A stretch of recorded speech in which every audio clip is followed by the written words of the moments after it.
Well, hey, everybody. How are ya? Good. Awesome. Thank you. I'm so glad to hear that. Welcome to worship tonight. My name is Amanda Neppl. I'm one of the pastors here at the West Des Moines campus.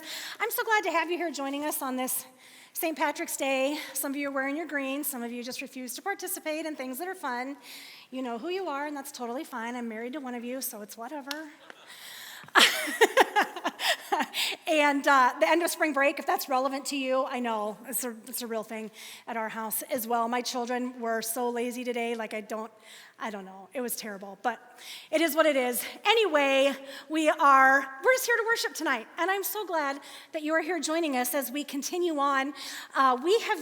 This year, we have been taking a look at being a church after God's own heart, and that has been really wonderful. And during the season of Lent, we've been taking a look specifically then at what is the heart of God. Because if we're going to be a church after God's own heart, it makes sense to spend a little bit of time digging into what is God's heart. What are the things that God cares about? What are the pieces of God's nature that we might want to be aware of as we do this? And so we kick this off on Ash Wednesday. We learned that it is God's nature to trade beauty for ashes. And what that means for us is that our death, the thing that seems permanent, the thing that the world would tell us there's no way around that, God says you just don't even know, and he gives us beauty for that in the form of resurrection. We're reminded of that on Ash Wednesday, that we are made of dust, we return to dust, and also that through Jesus, God has made a way. Then the next weekend, we kicked off the season officially, and we were reminded that the heart of God, the nature of God, is to be a giver of life. We looked at Genesis, we looked at the Old Testament and New Testament, digging into the reality that God is a giver of life in this side of heaven and in the life to come. The next week we learned that God is a creator and a keeper of promises, that it is God's heart to come to us, his people, and to say, I tell you what, I got a deal for you. You believe that I am who I say I am, and I will give you eternal life. Whenever God comes to us with these promises, these deals that he makes with us are a pretty good deal for us, right? And then we learned in the next week that God is a future maker. We looked at the prophets. We looked at how God continues to bring people around us to remind us when we are heading in the right direction, because it is God's heart that we would continue on his path, that we would continue doing the things that he has called us to do and have the kind of life that he wants us to have. And he brings people around us to help make that happen. And then last week, we looked at how God is always faithful no matter what we're dealing with. No matter how dark things seem, God is always faithful to us, and his promises to us are always true. They are always good. We can always count on them, right? We saw that the Lord has given us Jesus, and Jesus is a light in the darkness, and the darkness can never overcome it. So that's where we've been. Those are the things that we have learned about the heart of God. And as we continue on then toward Easter Sunday, today what we're going to focus on is the heart of God, and that God's heart for us is that God is an earth flipper. That God takes this kingdom of earth that we are used to, that we live in, that we move in, that we breathe in, and God flips that and gives us the kingdom of heaven. We're going to look as we kind of dig into this today, we're going to come to the conclusion through Mark's gospel that pretty much every time human beings are doing something that is common for us, this side of heaven, that we're going to find out that it is actually upside down from what is when humans are involved in things in the kingdom of earth, we're going to find out that is upside down from the right side up kingdom of heaven. I was trying to think of an example of something that is common for us on earth, right? That is also the same in the kingdom of heaven, and I really could not think of a single example. The closest I could come to was the fact that we come together regularly to worship, right? So that's something that is fairly common here on earth, but will be even more so in the kingdom of heaven, because I realize that there are probably some of you here tonight who, if you're going to be honest, you're kind of here against your will. And that isn't going to be the case in the kingdom of heaven. Also, in the kingdom of heaven, our posture of worship isn't just something that we come together and do weekly. Our posture of worship will be just everything. When we're in God's presence, everything that we do, we will come to realize that everything we do is actually an act of worship. What we're getting to in all of this is this reality that God reveals through the prophet Isaiah when God says, my thoughts are nothing like your thoughts, and my ways are beyond anything that you could imagine. Well, praise God for that. I don't know. I've thought about a few of my thoughts lately, and I'm very thankful to be reminded that God's thoughts are nothing at all like mine, that God's ways are nothing at all like mine. That is really good news for me. That's really good news for you, I imagine, as well, that we want God to be separate, apart from us in his holiness. And as we look at this, it is comforting. Yes, it absolutely is. And also, if we're going to take God seriously, if we're going to take Jesus seriously, as we look at the things that Jesus said and the way that Jesus lived his life when he was here with us, then the truth of the matter is the fact that God is different from us and his thoughts and his ways are different from ours means that from time to time we are going to be challenged. Because the way that God does things in the kingdom of heaven is right side up.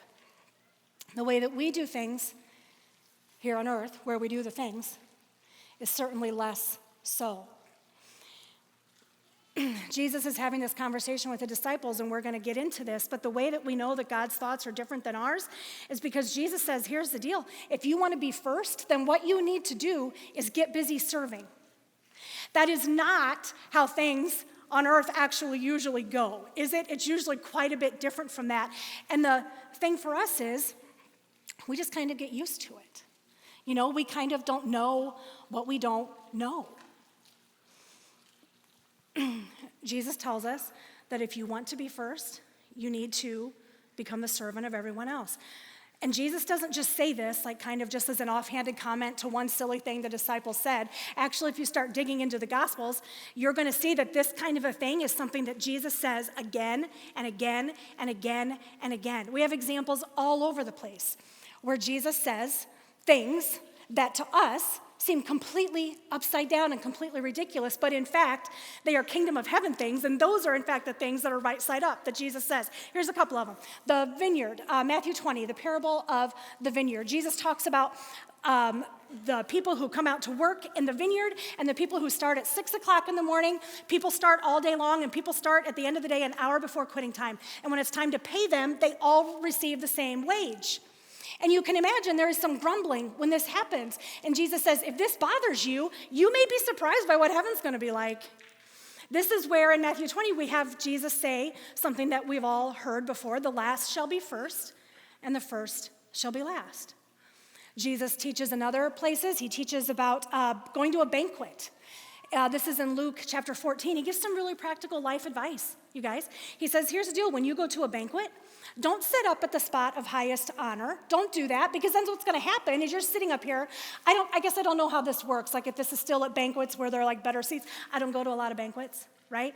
But he says, don't put yourself at the seat of highest honor. He says, because then if somebody comes along who's more important than you, you're going to get booted from that seat, and that is going to be so embarrassing for you. He says, so instead, start down here at the bottom at the seat of least honor, and then if the host wants to move you up, then they sure can. And that'll be great for you. He's like, but don't expect to be treated a certain way. In Matthew 25, Jesus probably gets, there's another time where Jesus teaches something that is right side up in the kingdom of heaven, that is upside down for us. And this is when he says, he's telling a parable that essentially the point of the parable is whenever you have served the least of these, you have served me in that same way. And when he talks about the least of these, he talks about those who are impoverished, those who are imprisoned, those who are strangers, those who are sick. He says, whatever you did for them, you did for me. Luke 17, Jesus says this in one of the most concise ways, right all up in our face. He says, if you cling to your life, you will lose it. And if you let your life go, you will save it. Jesus wants us to understand that if we are clinging to a sense of our own importance, if we are clinging to the things that we think we have to make us happy, if we are clinging to the ways that we get through life, clinging to all of those things and pursuing all of those things is actually not going to give you life at all. It's going to steal life from you. And as we look at everything Jesus said, we can acknowledge that that's probably true in the kingdom of heaven. But when we look at our lives, nothing this side of heaven is like that. So it's hard for us to believe that when Jesus says the last shall be first and the first shall be last, that he actually means that for us, and that he actually means for that to be a way that we kind of pattern and model our lives. We just don't know what we don't know. All we actually know is what we're used to. So in the Gospel of Mark, where our Bible reading comes from today, our Bible reading lands us in Mark chapter 9, but we're going to start a little bit earlier in the Gospel of Mark, and here's why. Because we look at how Jesus said, if you cling to your life, you will lose it. And if you let your life go, you will save it. And we think about how God is an earth flipper, how God takes the things of earth that are upside down and flips them around. We might have this tendency to think that, okay, when God's saying he's going to flip things around, what he really means is God's going to take the table and he's going to flip it, and it's going to kind of be a thing of to heck with all of you, I've had it with you, I'm done. But it's not like that at all, and we're going to see that when we take a deep dive into Mark. What it actually is it's God coming to us in kindness and gentleness and saying, you know what, you're upside down. Let's just take you, let's just turn you right side up. And as we see Jesus in Mark, we're going to see exactly how Jesus does that. In the opening chapters of Mark, Jesus goes around and he is healing people. He is taking care of people who are overcome with evil. He is dealing with people who have leprosy. He is asserting his authority and his power over nature when he calms the storm. All over the place, Jesus is reminding us what right side up actually looks like in the kingdom of heaven. Jesus walking around, interacting with people is the literal physical embodiment of the kingdom of heaven. And so when he comes across these things like leprosy or like a storm that's out of control, in Jesus cannot not bring the kingdom of heaven with him because it's who he is. And so all of these other things get dealt with in very short order. Very quickly, Jesus reminds us that these things that are so common to us, sickness and hurt and pain, all of those things are so common to us, but they are actually absent in the kingdom of heaven. So we look at this and we see these ways that Jesus just goes around doing the things that Jesus just does, whereby he just fixes it, where he just sets things right side up. It's what he does. And we can see these things. These are just kind of some images of some of the things that we read about in the opening chapters of Mark: the healing of a blind man, the raising of Jairus' daughter, the woman who reaches out and touches Jesus' robe and is healed, Jesus calming the storm. And when we're thinking about the things that we're going through, this brings us incredible comfort, and it should. It should bring us comfort to know that Jesus is bigger than all of these things that are too big for us, things that we can't overcome, things that we don't have answers for. Jesus does. That's really good news for us. And even as we consider that, we're challenged by it a little bit too, if we're honest. Because remember how I've said we don't know what we don't know? It's kind of the age-old question of, does a fish know that it's wet? Because we know that life this side of heaven brings heartache, and we know that life this side of heaven has things that we cannot overcome in it, and yet, when you think about it, we're kind of comfortable here. We're comfortable here because it's what we've come to expect. Maybe you guys have had the experience, and there's some kids here today, but maybe you guys had the experience the first time you went to somebody else's house and you realized that, like, their family doesn't do things the way your family does things. I remember going to a friend's house and realizing, like, I thought that this was like a really, really close friend of mine, and I thought that we were the same, you know? And then I get to know their family, and I realize, oh my gosh, if they're not yelling at each other, like, they'd think that they were mad at each other if they weren't yelling at them. You know, like, this is a totally new experience for me. We don't know what we don't know. We think everything is just kind of the way we do it. One of my children talks about how the time when they realized that actually it's not normal to have a step stool prominently displayed in the middle of your kitchen. Like, this is very normal and necessary for me, but other people don't have that. And they were surprised when they realized that's kind of weird, actually. Right? We don't know what we don't know. And so Jesus reminds us, even as he comforts us, even as he heals us, he reminds us, my kingdom is not of this world. And by the way, Hebrews reminds us that this is not our permanent home. So we would be really wise to not allow ourselves to get too comfortable here. The heart of God for us is to recognize when we look at this world, the reason it looks messed up is because it is actually upside down. Start to realize that we are walking around upside down. Recognizing that this is not our permanent home. We are always meant to be turned right side up, and that's what Jesus is doing. That's what Jesus is working on for us. That's what will come to fruition when Jesus comes back. All of this will be fixed, and it will be right side up. But in the meantime, don't get too comfortable here. It's not our permanent home. As Mark goes through his gospel, he tells us of all of these times that Jesus conquers the things that we can't. And he reminds us of all the times where Jesus brings the kingdom of heaven with him wherever he goes. And so all of these things that are not of the kingdom of heaven are forced to go away. And then Mark gets to this point in his gospel in Mark chapter 9 where he's going to do something a little bit different. And he's going to show us example after example of how we are so comfortable with what we know that even when the kingdom of heaven is right in front of us, we struggle to see it. And so we're going to spend a little bit of time looking at a couple of these things that go on in Mark chapter 9. Mark chapter 9 opens with the time that Peter, James, and John went with Jesus up the mountain, and they get up to the mountain, and then the next thing that the disciples know, they are standing around, and Jesus is having an actual conversation with Elijah, who represents the prophets, and with Moses, who represents the law, and they are just hanging out like it's a normal day that ends in Y, like there's not anything weird about this at all. And they tell us, Mark tells us, that Jesus' clothes are dazzling white. More bright than any Clorox bleach in the whole wide world would be able to get them. Obviously, the point of all of this is that Jesus takes on his divine, holy presence at the top of this mountain. And Peter, James, and John realize that they knew Jesus was kind of different from them.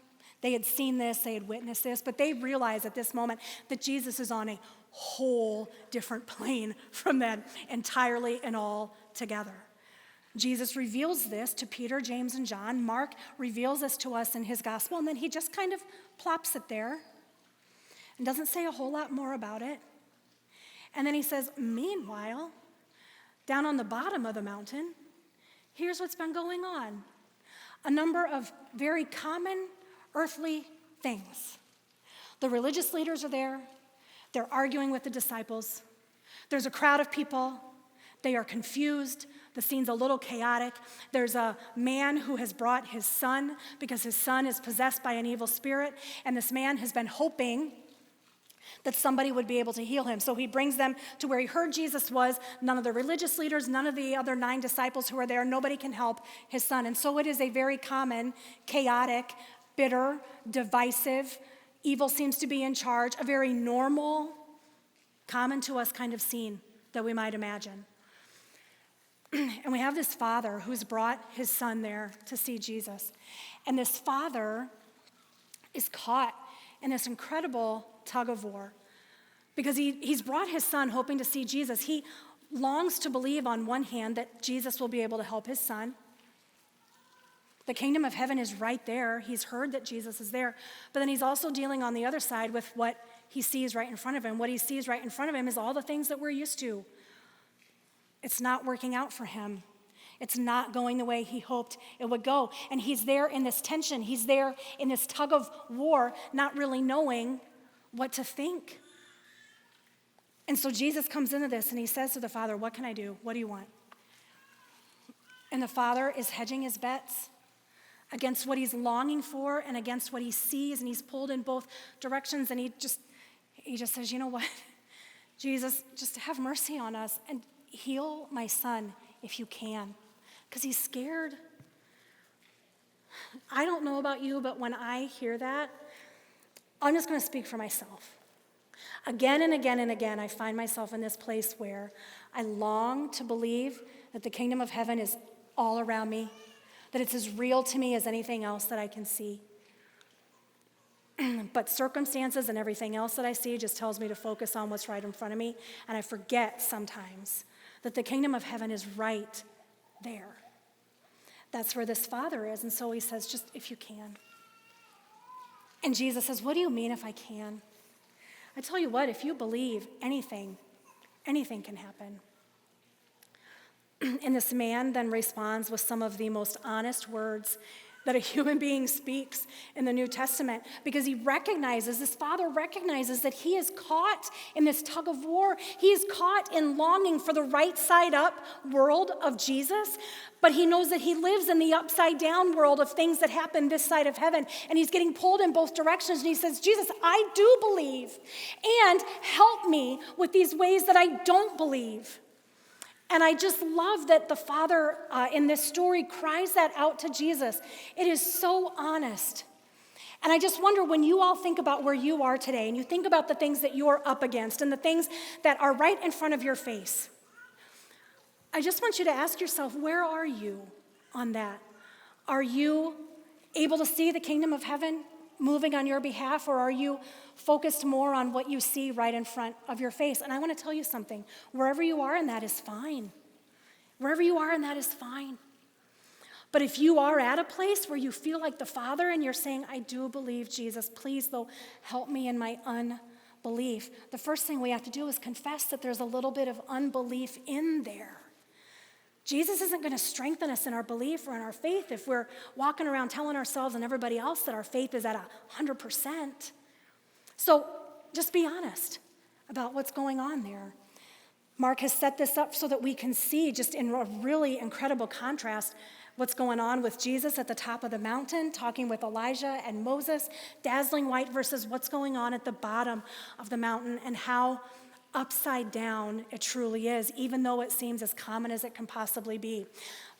And Mark is not done making this point for us. He's going to continue to take us on to the next thing that happens. So the next thing that happens after that is Jesus and the disciples, they leave that area.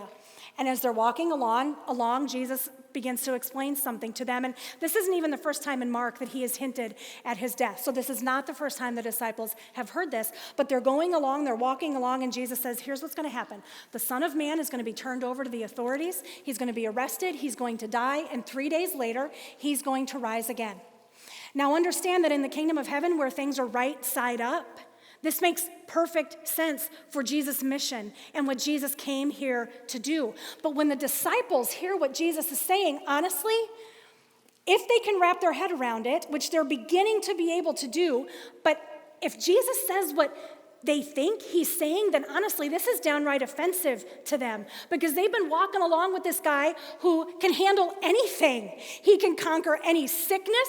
He can conquer any storm. He can literally do anything. And you mean to tell me that he's going to allow himself to be arrested and die when he could literally get himself out of anything if he wanted to? But the disciples are us, and they do everything in such a common way, and so they are afraid of looking stupid, so they just don't say anything at all.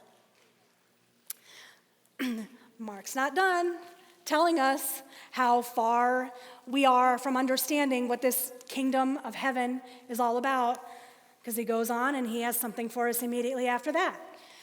As Jesus and the disciples are walking along, the disciples are getting into a little bit of an argument. And the thing that they're arguing over is actually which one of them is the best. Now, isn't that fantastic? Isn't that the most human, common thing in the whole wide world, for people who are kind of walking along in the same community, be trying to figure out who's the best one and what it is that they're all collectively doing? Like, if you all have had a job for more than a week, or maybe you go to school, you are familiar with the fact that in a lot of cases, there are the boss's favorites, there are the teacher's pets, and you know it is high drama when one of those teacher's pets gets kind of in trouble by the teacher, or maybe the teacher or the boss starts paying a little bit more attention to somebody else. This causes us to pay attention and wonder if some kind of order is breaking down or what's going to happen next. Now, I acknowledge I work at Hope. You all are probably surprised to know that I even know about that. I'm just kidding. That was good job, guys. You're awake. You're with me. I'm seeing some smiles. Okay. Woo! Hope is, I was totally kidding about all of that. Hope does a really good job of not allowing that to happen. But I know that it's uncommon because I talk to a lot of people and I know that it happens a lot in the workplace, right? So Jesus, knowing what they're talking about, he's like, guys, what are you talking about? And they all kind of shuffle and they all don't want to tell him. So then Jesus brings them together and he says, here's the deal. If you want to be first, then you need to get busy serving. Because just because it's the most common thing in the world for human beings to jockey for position, it's upside down. And that's why the kingdom of heaven, Jesus walking around, will not have it. So he gathers them together and he tells them that in the right side up kingdom of heaven, this doesn't look the way you think it looks from where you are right now. And then the next thing Jesus does is there's a child there, and he brings the child over into the group, and he says, listen, any of you who welcome a little child like this in my name, you also welcome me. And when you welcome me, you welcome my Father who sent me. It's important for us to understand and kind of keep straight this time where Jesus brings a child in front of the disciples. This is not the same as in Matthew 18. In Matthew 18, Jesus brings a child and he says, you must become like this child to enter the kingdom of heaven. Here in this case, Jesus is using the child as an example in a slightly different context. Jesus is referring to the child as one of the least of these. Because in Jesus' day, a small child was really only allowed to survive based on the grace and the love of their parents. Because if a small child can't contribute anything, and in fact, this child, all it's going to do is consume within the household. So if this child doesn't have parents to take care of him or her, it's going to be a really bad situation for this kiddo. There was no group home, there was no foster care, there was none of those things that, although they're not perfect, systems that are somewhat in place as a safety net to help little kids today. That did not exist in Jesus' day. So when Jesus brings this small child, I want you to almost think of it as one of the least of these that Jesus talked about in Matthew 25. The imprisoned, the impoverished, the stranger.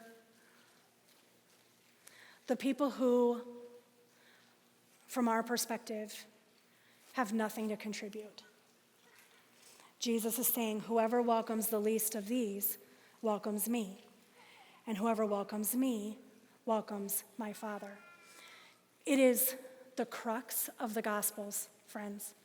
When we start looking at the things that Jesus said and did in his life and in the way he lived and moved through this world as the kingdom of heaven, what we are going to see again and again and again is this idea that the kingdom of heaven is all about serving and sacrificing for the least of these. This is what Jesus did for us. He sacrificed himself for us. We, compared to the kingdom of heaven, all of us are the least of these.